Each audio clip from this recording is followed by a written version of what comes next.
Focus on Ports, brought to you by Transnet National Ports Authority.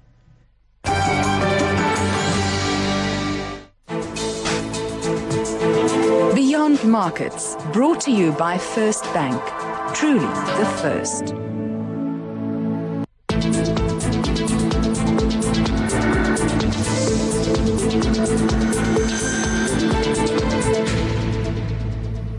Hello, you're watching Beyond Markets. Now, unprecedented innovation will be a feature of the next decade as organizations strive to make more out of less. This is a prediction by Graham Terry. He's the senior executive at the South African Institute of Chartered Accountants, and he makes this prediction in his new book called Green 2. He now joins us in the studio to discuss the need to embrace sustainability to ensure future profitability. Graham, thank you so much.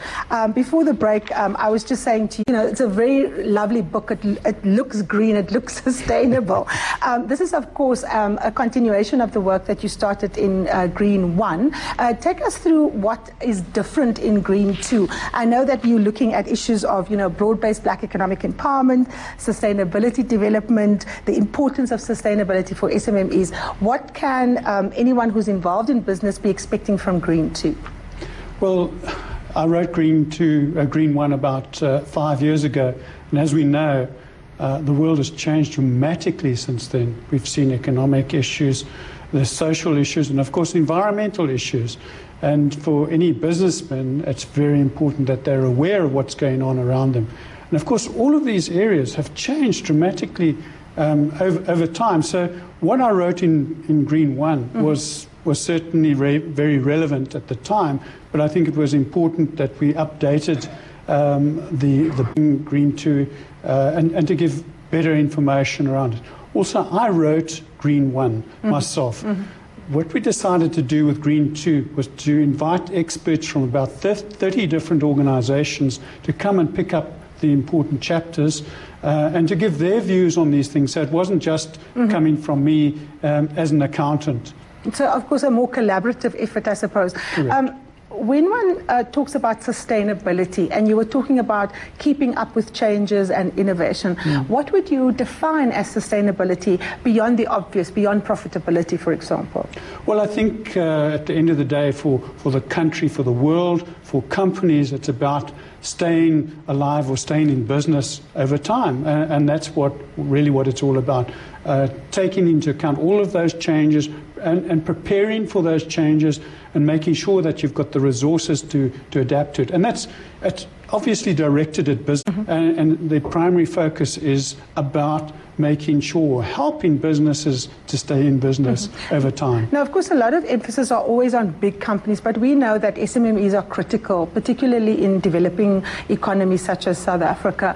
I've seen a chapter here dealing with sustainability, particularly for small and medium-term enterprises. What are the key lessons that Green 2 speaks to in terms of sustainability for this kind of enterprise? Well, it's really the same for small or large businesses. I think at the end of the day, you've got to know what are the implications. For example, we've seen electricity costs increasing dramatically over time. They will probably continue to increase, shortages of resources.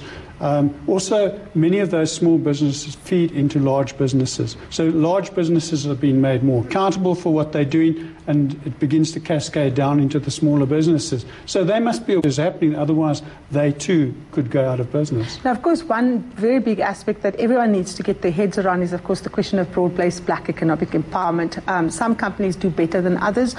We know that recent scorecards are coming out, painting a very diverse picture in terms of how we're doing. How does Green 2 equip the average, CEO or senior manager within a business to deal with this important policy process in South Africa? Yeah, unfortunately, in this country, we see BEE as a compliance thing, and you tick the box.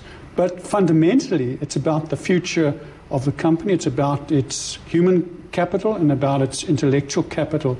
So if you're going to stay in business, you need to have strategies that enable you to be there. In South Africa, 80% of our population is black. You cannot focus only on the white people in this country. We've got to develop the country. The wealth has to be spread more evenly across all the population groups, and we've got to develop those people to be able to enable companies to go forward. So it's actually a strategic imperative.